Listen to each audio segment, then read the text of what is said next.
আসসালামু আলাইকুম। যে যেখানে আছেন আশা করি ভালো আছেন। ইনশাল্লাহ আমিও ভালো আছি। আর আজকাল রান্না বান্নার আয়োজন সব কিছু হইলো কি সুন্দর করে দেখতে পারতেছেন। শীতকালের বরকতের লাল শাক। শীতকালে কিন্তু শাক সবজিটা অনেকই মজা লাগে। ক্যার ক্যার মজা লাগে কমেন্টে জানেন।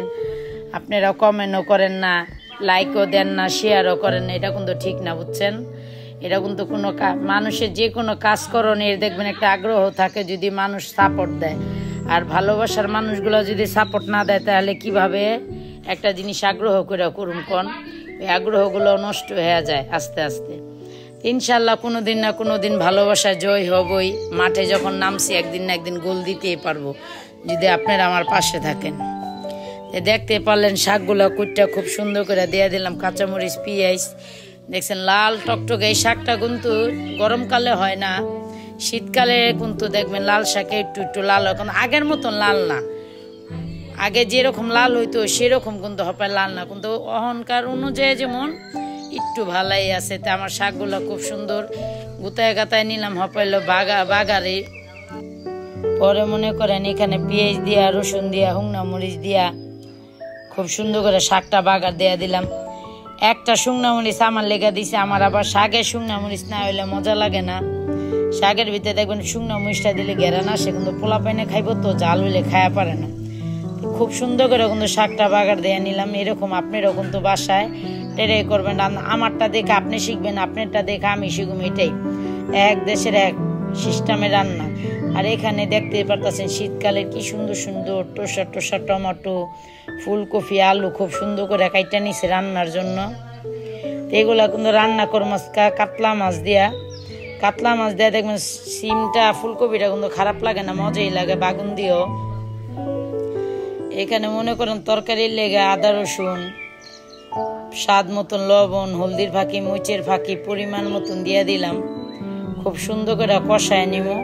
গ্যাস তেমন একটা নাই, গ্যাসের একটা আঁচটা একবারে কম। গ্যাসের জাল কমে গেছে। গ্যাস শীতাইলে এই সমস্যাটা কিন্তু বেশি হয়। লাড়কি চুলা রান্নলে এক পক্ষে ভালো কি জানেন, ধাপ ধুপ করে রাইন্দা লাউন যায়। আর এই গ্যাসে আহে যাইতে হবে আবার বাড়তেছে আস্তে আস্তে। আমার মশলাটা কিন্তু সম্পূর্ণ কষান শেষ হবে। মনে করেন আমি তরকারিটা দিয়ে দিলাম, খুব সুন্দর করে কষায় নিমু। আলু, ফুলকপি, টমেটো দিয়া কাতল মাছের ঝোল রান্না করুম আজকে। খুব সুন্দর করে লাড়াচাড়া দিয়ে মনে করেন একটু কষায় নিমু। খুব সুন্দর করে মনে করেন কষায় নিলাম তরকারিটা। দেখবেন শীতকালে কে কোন জায়গায় বেড়ে বাজাইতেছেন, কে কি পিঠা টিঠা বানায় খাইতেছেন কমেন্টে জানেন। আমরা কিন্তু অন্তরি শীতে কোনোদিন পিঠা বানাই না। আর আমি মনে করেন একবারই শরম করতেছে আমার, একেবারে মনে করেন শীতের কাপড় কেউ বাই করে না দেখে আমিও শরমে চড়ে বাই করতে পারতাছি না। মানে আপনারা যদি শীতের কাপড় বাই করেন আমার শরমটা একটু ভাঙবো, তাহলে আমিও শীতের কাপড় বাই করতে পারবো। খুব সুন্দর করে কিন্তু কষান মশন হয়ে গেল, দেখতে পারতেছেন। পানি দেওয়া দিছি খুব সুন্দর করে। মাছগুলো একটা টসটসা, মাশাল্লাহ মাশাল্লাহ আলহামদুলিল্লাহ। ধনিয়া পাতা না দিলে শীতের তরকারির কোনো স্বাদই পাইবেন না। দেখবেন শীতকালের তরকারির স্বাদই কিন্তু ধনিয়া পাতা। আর আমি কিন্তু অনেক খাই। আমার মতন কে কে বেশি বেশি ধনিয়া পাতা খান কমেন্টে জানাই দেন। তাই আমার রান্না বান্না শেষ, দেখতে পারতেছেন। তরকারিটা কিন্তু খুব সুন্দর। আর এই তরকারিটা দিয়ে কিন্তু সাদা রুটি, মুড়ি দিয়া সকালের নাস্তা খুবই ভালো। শীতকালের তরকারি কিন্তু বাহি মজা, টাটকা মজার থেকে কিন্তু বাহি মজা লাগতো।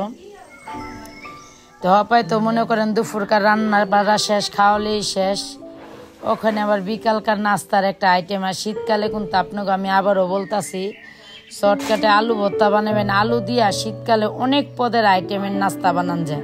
তা আমার কিন্তু শীতকালে দুইটা নাস্তার মনে করেন ভিডিও অলরেডি পাওয়া গেছেন। একটা পাইছেন আলু পরাটা, আর এটা পাইবেন হলো আলুর রোল। মানে আলুর রোল কি, আলুর সমোচা। খুব সুন্দর পেঁচেন না, আমি নামটা কইতে পারি না। ও এটা হলো পেঁচানো সিঙ্গারা। এটা আবার অনেক ভাইরাল হইতাছে, খুব সুন্দর। যে নেই দেখতাছে পেঁচানো সিঙ্গারাটা খাইতেছে। তা আমরা একদিন ট্রাই করলে দোষ কি, বুঝছেন না। তা আমরা আজকে বানাবো, আপনারা দেখবেন। আবার একদিন আপনারাও বানাইবেন, আমরা দেখুন। এটাই স্বাভাবিক, আর কিছু না। তা আমি তো মনে করেন সব কিছু কইরা দিছি, গোলাটা গোলায় দিছি, আলু ভর্তাটা বানাই দিছি। আমার ভাগ্নিরা শুধু কাটাকাটিটা করবো। এলে আমি যে কোনো জিনিস বানাইলে খাইতে পারি না, আমার লুচি নষ্ট হয়ে যায়। খাইতে গেলে লাড়াচাড়া করলে এই জিনিস আর খাইতে ভালো লাগে না আমার।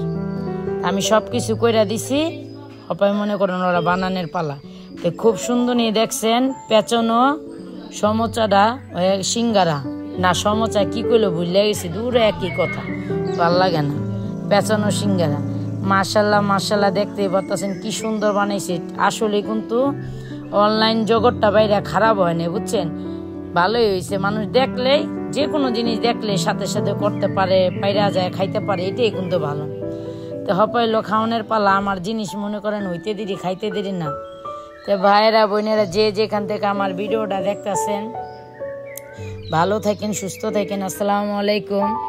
আর যদি ভালো লাগে, ভালো বাসতে চান, ভালোবাসা দিতে চান, ভালো চোখে দেখেন, তাইলে সবথেকে করে আমার লাইক দেয়, সবথেকে করে আমার সাবস্ক্রাইব দেয়। দেখি আমার ঘরেরটা ঘরে, দুঃখের কথা কই আর লাভ নেই। তাই ভালো থাকবেন, সুস্থ থাকবেন, আগামী ভিডিওর জন্য আমার পাশে থাকবেন। খায়া দেখি বিসমিল্লাহ, অনেক মজা, অনেক মজা। না খেলে বুঝতেই পারবেন না কি যে মজা। আলুর সিঙ্গারাটা, পেঁচাই না আলুর সিঙ্গারাটা অনেক একেবারে সুপার, দেখতেই পারতাছেন। আর ঘরের খাবার যেরকমই বানান, ঘরের খাবারটা কিন্তু সব থেকে বড় কথা কি জানেন, এটা একটা সুস্থ খাবার তৈরি হয়, মানে কোনো অসুস্থ জিনিস এটার ভিতরে নাই, কোনো মেডিসিন যুক্ত নাই, কোনো খারাপ জিনিস নেই। এই কারণে ঘরের যদি মনে করেন একটা সাদা রুটিও খান, ওইটা আপনার মানে শরীরের জন্য হেলদি খাবার। তো মনে করেন সবসময় হেলদি খাওয়ানোর পাশে থাকবেন, আর আমার পাশেও থাকেন, ভালোবাসার দৃষ্টিতে দেখেন।